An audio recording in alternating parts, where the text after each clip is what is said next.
This channel does not promote any violent, harmful, or illegal activities. All content provided by this channel is meant for an educational purpose only. Jamuria বিধানসভার জামুরিয়া থানায় রাকাপুরিয়া এলাকার ঘটনা। ISF নেতাকর্মীদের অভিযোগ, এই দিন তাদের একটি নির্বাচনী বৈঠক ছিল। সেই বৈঠক থেকে ফিরছিলেন তারা। সেই সময় তৃণমূল আশ্রিতরা আইএসএফ কর্মীর রাস্তা আটকে তাকে কুড়ুল দিয়ে আঘাত করা হয়। মাথায় মারাত্মক জখম হলে তাকে চিকিৎসার জন্য হাসপাতালে নিয়ে আসা হয়। ঘটনার অভিযোগ জানানো হয় জামুরিয়া থানায়। এই ঘটনা বা মারধরের সঙ্গে তৃণমূল কোনোভাবেই জড়িত নয় বলেই সাফ জানিয়ে দিয়েছেন তৃণমূলের রাজ্য নেতা সিবি দাস। চাঞ্চল্য ছড়িয়েছে। আমাদের আইএসএফ এর মিটিং হচ্ছিল।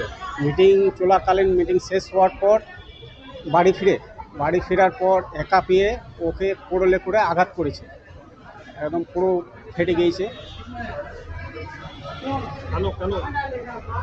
কেন আমরা আইএসএফ করি, ওটাই ওদের রাগ। পুরো ইনজোর হয়ে গেছে কোড়ল দিয়ে। পুলিশে জানিয়েছেন? আমরা পুলিশে জানিয়েছি। এখানে হাসপাতালে কে নিয়ে এসেছে? হাসপাতালে আমরাই, হ্যাঁ পুলিশ। তাকে পাবলিক মারছে। পাবলিকে মার খাবার পরে বলছি তৃণমূল মারছে।